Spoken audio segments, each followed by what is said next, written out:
देखिए सुखदेव भगवान गोलोक धाम में, जो कि गोलोक धाम भगवान का नित्य धाम है, और जो भगवान का नित्य धाम है उसी नित्य धाम में राधा जी ने एक सुख पाल रखा है, जो कि गोलोक धाम भगवान श्री कृष्ण का और उनके प्रियतमा श्री राधा रानी का नित्य निवास है। इसलिए सुखदेव भगवान इसी राधा जी के द्वारा पालित सुख है। जब द्वापर युग समाप्त होने वाला था तब राधा जी ने सुखदेव भगवान को कहा, ऐसा है बेटा, जाओ और जा करके भगवान के जो गुणगण है, जो श्रीमद् भागवत शास्त्र है, जाओ पृथ्वी पर जाकर के श्रीमद् भागवत शास्त्र का खूब प्रचार प्रसार करो। जाओ, तुम्हारा कंठ अत्यंत मधुर है, और जाओ जाकर के खूब भगवान की कथा का प्रचार प्रसार करो। जाओ। सुखदेव भगवान राधा जी से आज्ञा लेकर के चले, और राधा जी से आज्ञा लेकर के चलने के पश्चात कहां पर आकर के बैठ गए? अमरनाथ की गुफा है, उसी अमरनाथ की गुफा में जहां पर भगवान शंकर जी रहते हैं, जिस वृक्ष के नीचे भगवान शंकर जी बैठे हुए थे, उसी वृक्ष के ऊपर में आकर के वही सुखदेव भगवान बैठे, तोते के रूप में आकर के बैठ गए भगवान। इसी बीच घटना घटी। नारद जी एक बार कैलाश पर्वत पर गए, और नारद जी कैलाश पर्वत पर गए और जाकर के पार्वती मैया से उन्होंने पूछा, शंकर भगवान वहां नहीं थे। इस अवसर का लाभ उठा करके और नारद जी ने पार्वती मैया से पूछा, झगड़ा लगाने वाले करते क्या? तो झगड़ा लगाने वाले होते ना, हर मोहल्ले में दो चार ऐसे लोग होते हैं, ऐसी चाचियां हुआ करती है, ऐसे फुआ हुआ करते हैं। आवेगी, देखेगी बहू घर में अकेले हैं, अरे बहू तुम तो दिन से लेकर के शाम तक काम ही काम करती है, तुम्हारे काम में हाथ बटाने वाले कोई नहीं है क्या? अरे तुम्हारे जैसी अगर कोई हमारी बहू होती तो मैं खूब सेवा करती उसकी। बहू भी तुरंत प्रभावित होकर, अरे चाची क्या कहूं, कहो चाची कहाँ जाना हो रहा है? जा रही हूँ बाजार सब्जी लेने। चाची अब बैठो, अब तो तुमको ये नाश्ता करके ही जाना होगा, चाय पी करके ही जाना होगा। सो चाय शुरू। बहुत सचमुच में कितनी भोली भाली है बहू, बताओ तेरे ऊपर कितने अत्याचार कर रहे हैं। फिर तो बहू बोलेगी, चाची ऐसे आप नहीं जा सकती, अब तो तुम्हें हलवा खा करके ही जाना पड़ेगा यहाँ से। और उसी हलवे के चक्कर में पता नहीं कौन कौन से कांड अगले दिन रचे जाएंगे। श्री हरि बोली जय श्री राधे। तो नारद जी ने इसी अवसर का लाभ उठाया, और लाभ उठा करके पार्वती मैया से कहा, माता जी मुझे एक बात बताओ, शंकर जी आपसे प्रेम करते हैं कि नहीं? पार्वती जी ने कहा, नारद भला ये पूछने की बात है क्या? शंकर जी हमसे प्रेम करते हैं या नहीं, भला पूछने वाली बात है? निसंदेह वो हमसे प्रेम करते हैं, हमारे पति हमसे प्रेम करते हैं। नारद जी ने खाक के प्रेम, मैया तू भोली वाली है, तू ना जानती शंकर जी को। हाँ, वो तुमसे प्रेम नहीं करते। पार्वती मैया ने पूछा, इसका प्रमाण क्या, कैसे प्रेम नहीं करते बताओ? नारद तुम्हें कहीं से कोई बात पता चली है क्या? तो मैया वो पूछ न जानू, मैया एक बात मैं तुमसे पूछूं? हाँ नारद पूछो। तो मैया मुझको एक बात बताओ कि शंकर भगवान के गले में जो मुंडों की माला रहती है, मुंड के जो माला पहने हुए रहते हैं, वो माला में किसकी मुंडी है, किसका मुंड धारण करते हैं शंकर भगवान से बतलाओ। अब पार्वती मैया ने कहा, हाँ नारद जी बात तो बिल्कुल सही, आज तक शंकर जी ने मुझको ये बात ना बताई। अब नारद जी ने कहा, मैया तू सच बता, अगर शंकर जी तुमसे प्रेम किए होते तो क्या ये सच्चाई तेरे को नहीं बतलाते क्या? वो तुमसे प्रेम नहीं करते, झूठा प्रेम का नाटक करते हैं। क्योंकि मैया देवी शंकर जी तुमसे प्रेम करते होते तो तुम्हें जरूर ये बात बतलाते कि उनके गले में जो मुंडों की माला, उसमें मुंडी किसकी है? पार्वती जी ने कहा, नारद जी बात तो बिल्कुल सही है, तूने तो हमारी आंखें खोल दी, आने दो आज पक्का क्लास लगाती हूं। अच्छा ठीक मैया तू क्लास लेते रहना, मैं चला। नारद जी चल पड़े। शंकर भगवान बेचारे आए, पार्वती रूठी हुई, नाक से गर्म गर्म नाक फुला के गर्म गर्म सांस लेवे। शंकर जी ने कहा देवी पानी पिलाओ। पार्वती मैया भी इधर से बोल पड़ी, हाँ हाँ आई हूँ आपके यहाँ नौकरानी बनकर के पानी पिलाने। हमारा काम ही क्या है, हमारा महत्व ही क्या है आपके घर में? पानी पिलाने वाली से ज्यादा महत्व ही क्या है आपके घर में हमारा? शंकर भगवान ने पूछा देवी आज इतना क्रोध में क्यों, आज आप गुस्से में क्यों, कारण क्या है? तो महाराज पहले मुझे आप ये बताओ, आप हमसे प्रेम करते हो कि नहीं?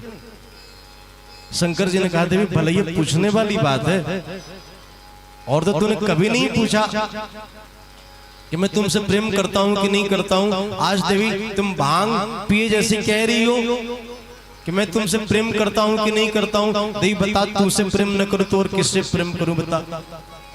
पार्वती मैया ने कहा महाराज यदि आप हमसे प्रेम करते होते तो क्या महाराज आप मुझे ये न बताते कि आपके मुंडों की जो माला है, इस मुंडों की माला में हमारी कौन सी सौतन का आपने ये मुंड धारण कर रखा है? कौन हमसे अधिक आपकी प्रेयसी कौन है जिसके मुंडों की माला आप धारण करके रखते हैं महाराज, और आज तक आपने बतलाया नहीं कितनी है? शंकर भगवान ने कहा देवी गिन लो। पार्वती जी लगी गिनने, गिनती करती गई, गिनती करते करते पार्वती जी थक गई, न गिन सकी। फिर पार्वती जी ने कहा महाराज साफ साफ बताओ किसकी और कौन है? शंकर भगवान ने कहा अच्छा देवी एक बात बताओ, नारद आया था क्या? नारद यहाँ आया था क्या? हाँ हाँ नारद आए थे। देवी अब पक्का समझ गए, वही आया है, वही झगड़ा लगा करके गया होगा क्योंकि दरवाजे पर मिला था। अरे देवी ज्यादा शंका न करो, ये जितने भी मुंडों की माला है और जितने भी मुंड हैं वे सारे के सारे मुंड तुम्हारे ही हैं।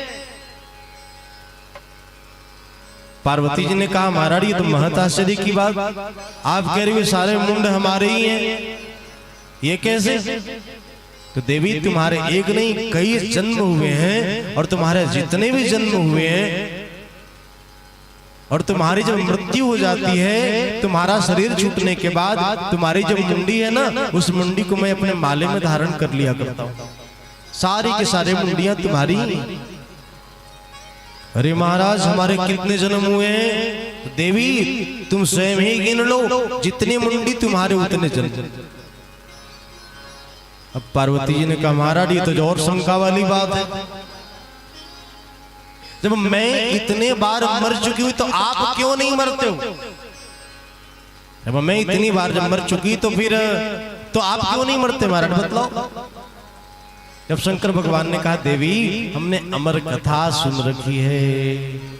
अरे महाराज अमर कथा सुन रखी है, अब तो पक्का सिद्ध हो गया कि आप हमसे प्रेम नहीं करते, क्योंकि यदि सुने होते, यदि आप हमसे प्रेम किए होते तो महाराज वो अमर कथा जो आपने सुन रखी है जिसकी वजह से आपकी मृत्यु नहीं होती, वो कथा आप हमें भी जरूर सुना देते।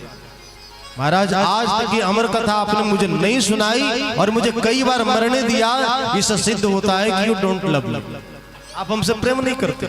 सिद्ध हो गया महाराज। शंकर भगवान ने कहा देवी देखो ये अमर कथा इतना आसान नहीं है पचाना। देवी देखो तुम इसको नहीं सुन पावेगी देवी। अरे महाराज हम क्यों नहीं सुन सकते, पढ़ी लिखी हूं, अच्छे खानदान की हूं, कैसे ना समझ पाऊंगी महाराज? आप समझा करके तो देखो, ना समझ पाऊं तो आप कहना। अरे देवी देखो जिद न करो देवी, सती शरीर में तुमने जिद किया है हमसे, जिद करने के बाद तुम्हारी कौन सी विडंबना हुई देवी तुम जानती हो। जिद न करो देवी, मैं जानता हूं तुम अमर कथा न सुन पावेगी देवी। महाराज आपको तो सुनाना ही पड़ेगा, और आप न सुनाओगे महाराज तो ठीक नहीं होगा। अब शंकर भगवान समझ गए चलो वही है सोई जो राम रजी राखा। ठीक है देवी सुनाते हैं, ठीक है देवी सुनाते हैं, पर कथा के बीच बीच में हुंकारा जरूर भरते रहना। हुंकारा समझते हैं आप सब? एक राजा था हूं, उसकी 3 रानियां थी तो हूं। पहले नानी माँ और दादी माँ जब अपने पोते पोतियों को जब कोई कहानी सुनाया करते थे तो बोलते थे बेटा बीच में हूं हूं करते रहना, इसे हुंकरा कहते हैं। तो शंकर भगवान ने कहा देवी चलो सुनाते हैं, पर देवी बीच बीच में हुंकारा भरते रहना। ठीक है महाराज। और वही शंकर भगवान ने शुरू किया, जन्माद्यस्य तन्मयादितरतश्चार्थस्वभिज्ञः स्वराट।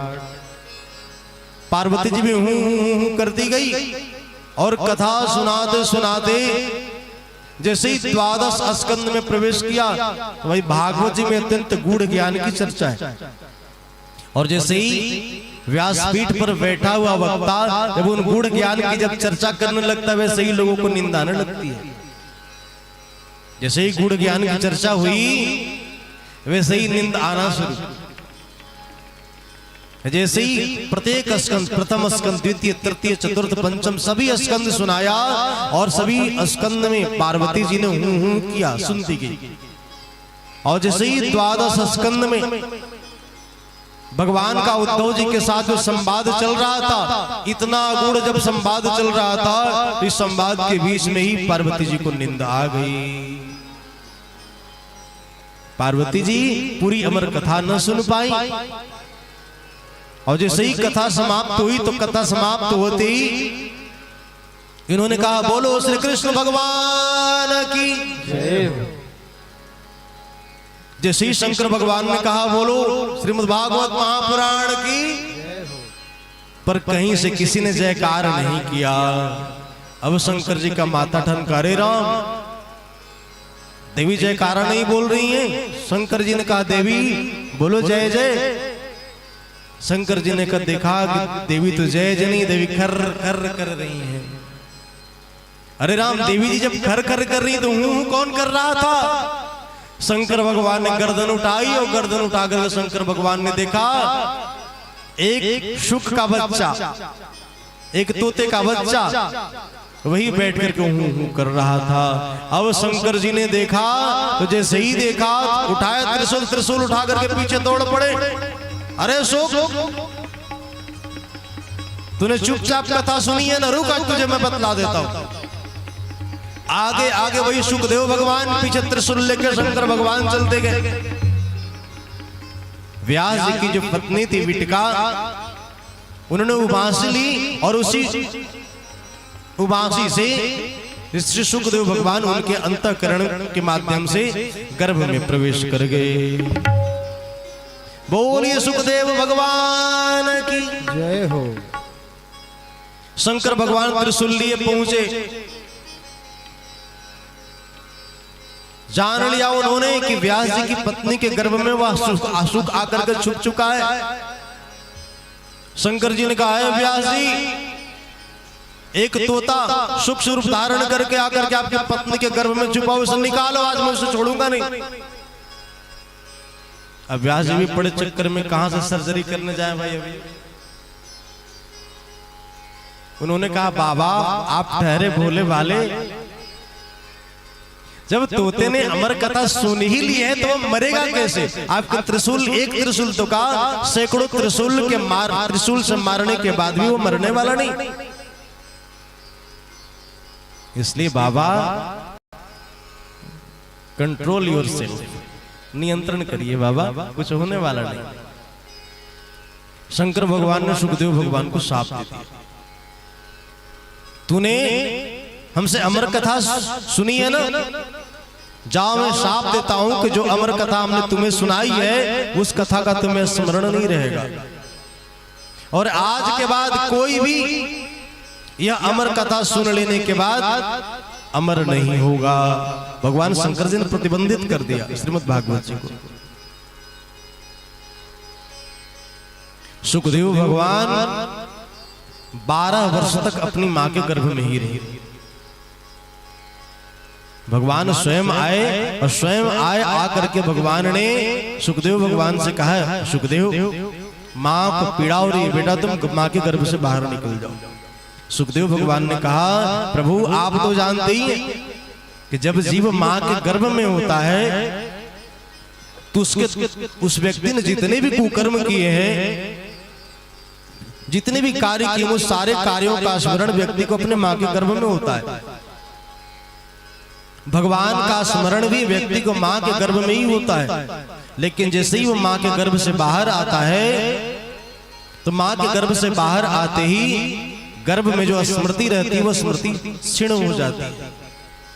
भूमि परत भाढ़ा बरपाली, भूमि परत भाढ़ा बरपाली, भूमि परत भाढ़ा बरपाली, भूमि परत भाढ़ा बरपाली, भूमि परत भाढ़ा बरपाली, भूमि परत भाढ़ा बरपाली, भूमि परत भाढ़ा बरपाली, भूमि परत भाढ़ा बरपाली, भूमि परत भाढ़ा बरपाली, भूमि परत भाढ़ा बरपाली, भूमि परत भाढ़ा बरपाली, भूमि परत भाढ़ा बरपाली। आकाश से गिरने वाला जल बिल्कुल स्वच्छ होता है, लेकिन जैसे ही वह पृथ्वी के संसर्ग में आता है, आते ही वह निर्मल जल भी मलिन हो जाता है। ठीक उसी प्रकार से भूमि परत भाढ़ा बरपाली, भूमि परत भाढ़ा बरपाली, भूमि परत भाढ़ा बरपाली, भूमि परत भाढ़ा बरपाली, जीव जीव ही माया लपटाली, जिन जीव ही माया लपटाली, माया लपटाली, माया लपटाली। इसलिए भगवान मैं माँ के गर्भ से नहीं निकलूंगा। भगवान ने वरदान दिया, बेटा सुखदेव तुम गर्भ से बाहर निकलो, मैं तुम्हें वरदान देता हूं कि कभी भी हमारी माया तुझे न व्यापेगी। भगवान के साथ सुखदेव भगवान ने एग्रीमेंट किया और तब जाकर के भगवान सुखदेव अपनी इच्छा से